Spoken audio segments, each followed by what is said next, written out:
Hello students, good morning all of you. Students, अब तक हम लोग पढ़ रहे थे सिंपल सेंटेंस क्या होते हैं, कॉम्प्लेक्स सेंटेंस क्या होते हैं। अब आइए देखते हैं कि जो अब तक हमने स्टार्टिंग में शुरू किया था सेंटेंस के 3 types, simple, complex, compound. Third number का होता है हमारा कंपाउंड सेंटेंस। कंपाउंड सेंटेंस किसे कहते हैं, ये कैसे बनता है और इसका प्रयोग किस तरीके से सेंटेंस में हम करते हैं। कंपाउंड सेंटेंस, कंपाउंड सेंटेंस के लिए इसकी डेफिनेशन देख लेते हैं सबसे पहले कि इसका कंपाउंड सेंटेंस क्या होता है। इसमें कम से कम 2 क्लॉज अवश्य आते हैं।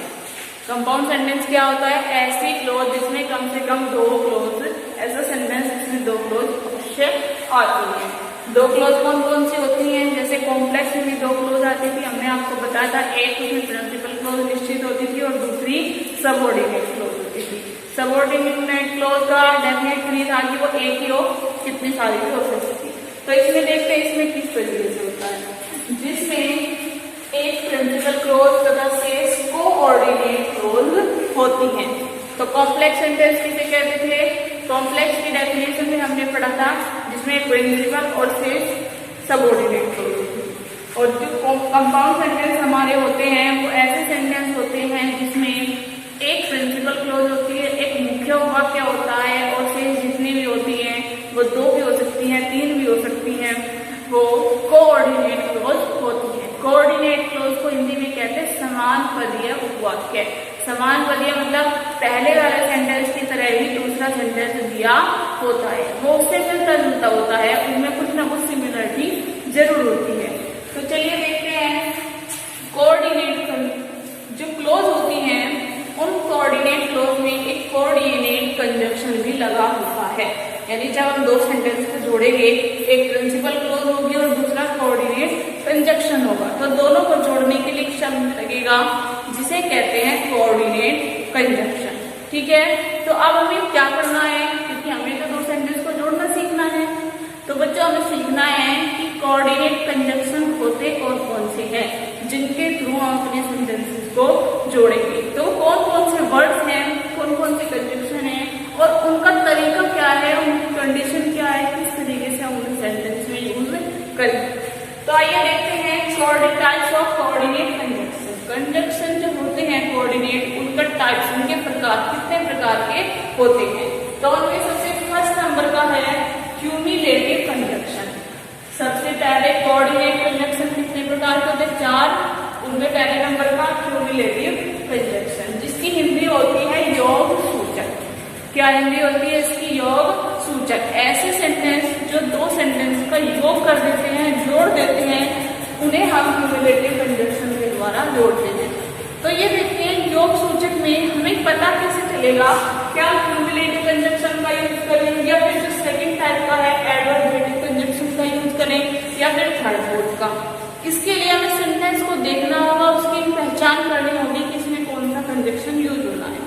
तो देखते हैं क्यूमुलेटिव कंजंक्शन के लिए क्या पहचान है। ये जो कंजंक्शन होता है समान कथनों को जोड़ता है। कैसे कथनों को जोड़ता है, समान कथनों। अर्थात जब हमारे पास 2 सेंटेंस होते हैं तो एक सेंटेंस में कोई बात कही जाए, कोई कथन दिया हो, दूसरे में भी कोई कथन दिया हो, जब दोनों कथन सेम हो, समान हो, ठीक है, उनमें कोई भी आपस में विरोध ना हो, एक दूसरे के अपोजिट ना हो, या उनमें कोई विकल्प ना दिया हो, तो इस तरह के जो समान कथन, नॉर्मल बात बताई जाए 2 सेंटेंस में, किसी भी व्यक्ति, वस्तु, किसी के भी बारे में 2 नॉर्मल कथन हो, 2 समान स्टेटमेंट हो, उन्हें जोड़ने के लिए हम क्यूमुलेटिव कंजंक्शन का यूज करते हैं। तो चलिए देखते हैं क्यूमुलेटिव कंजंक्शन कौन कौन से होते हैं। क्यूमुलेटिव कंजंक्शन में एंड आता है। एंड भी कौन सा होता है हमारा, cumulative conjunction. As well as, उसी के समान। नॉट ओनली, ना केवल, लेकिन ध्यान रखना है नॉट ओनली के साथ बट भी आता है। हमेशा ध्यान रखना, जब भी सेंटेंस में आप नॉट ओनली का यूज करोगे तो आप उसके साथ डॉट होगा।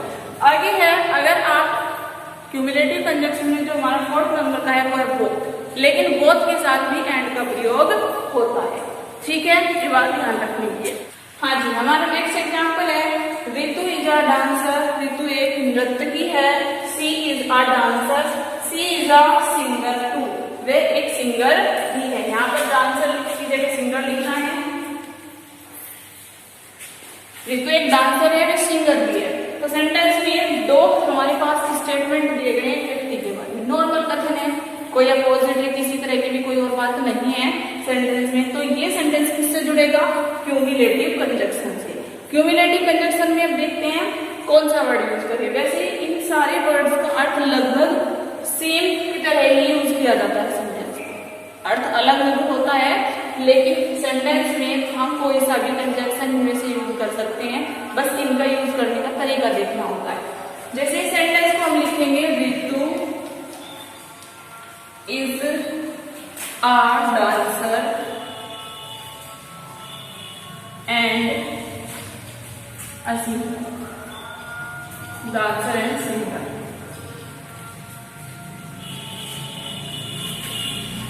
ऋतु is a dancer and singer.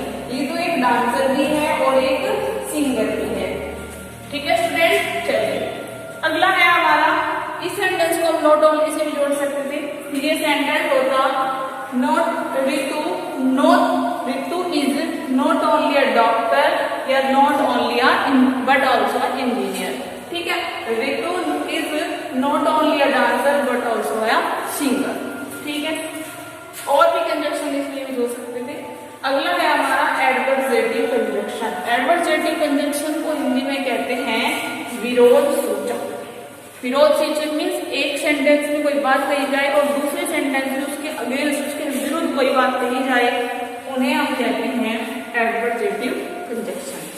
चलिए देखते हैं कौन कौन से शब्द होते हैं। ये मैं आपको बता चुकी हूँ, विरोध प्रकट करने के लिए इस कंजक्शन का यूज किया जाता है।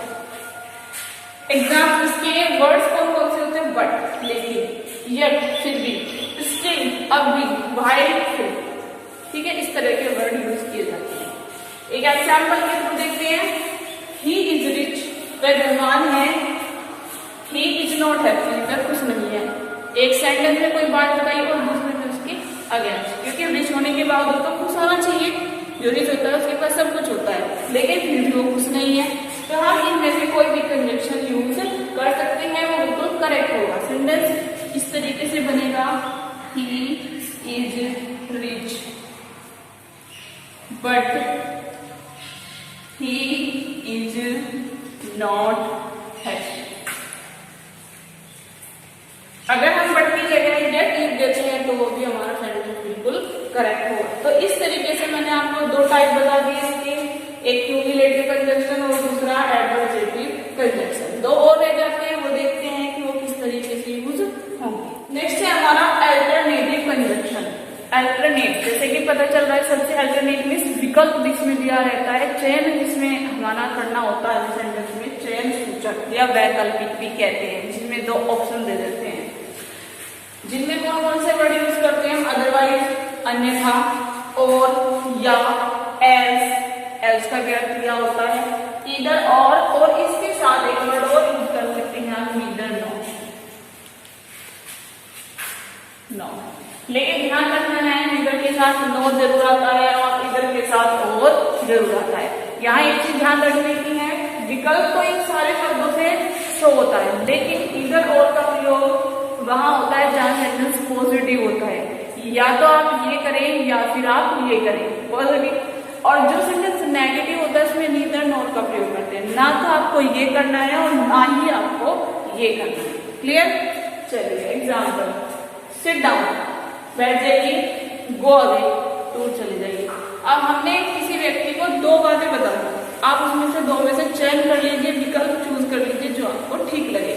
तो शब्दों में जैसे कि मैंने आपको बताया, इनमें से कोई सा भी हम यूज कर सकते हैं इसे छोड़कर, क्योंकि हमारे जो सेंटेंस है दोनों पॉजिटिव हैं, तो इसलिए हम यहाँ में से कोई भी वर्ड यूज कर सकते हैं, ये नहीं कर सकते। अगर नोट आया होता सेंटेंस में तब हम इसका यूज कर सकते थे, नीदर नोट का। सेंटेंस होगा sit down, otherwise,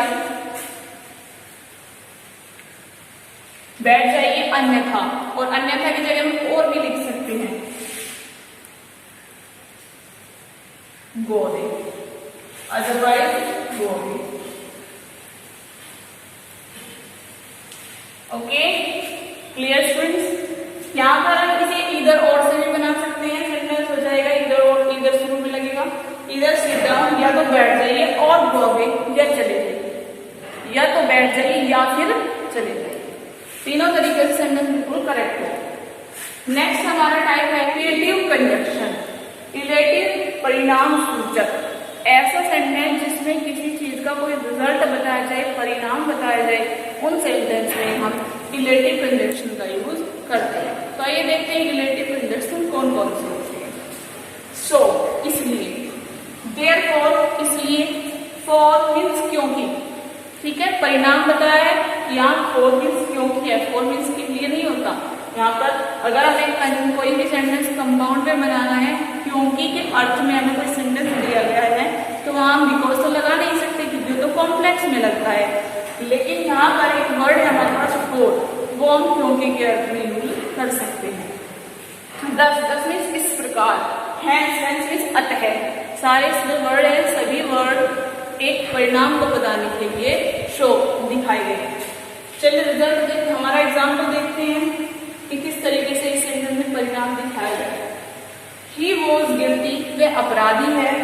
he was punished, उसे पनिश किया गया, दंडित किया गया। एक सेंटेंस में परिणाम दे दिया पनिश करना, और एक सेंटेंस में कोई कथन बता दिया। गिल्टी था, इसका परिणाम क्या हुआ कि उसे पनिश किया गया। तो एक सेंटेंस में काम कथन और दूसरे में परिणाम। सेंटेंस कैसे बनेगा, इनमें से कोई भी वर्ड हम यूज कर सकते हैं सेंटेंस को बनाने के लिए, क्योंकि सारे ही वर्ड परिणाम को सूचित करते हैं। सेंटेंस हमारा बनेगा ही वॉज गिल्टी,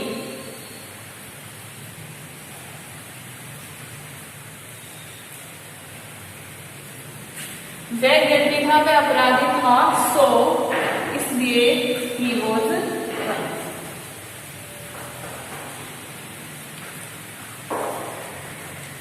वह अपराधी था इसलिए पनिश किया गया। तो इस तरीके से आपका सेंटेंस बनेगा, और आप इसमें यहाँ पर सो की जगह हैंस भी लिख सकते थे, देयरफॉर भी लिख सकते थे, वो भी करेक्ट था।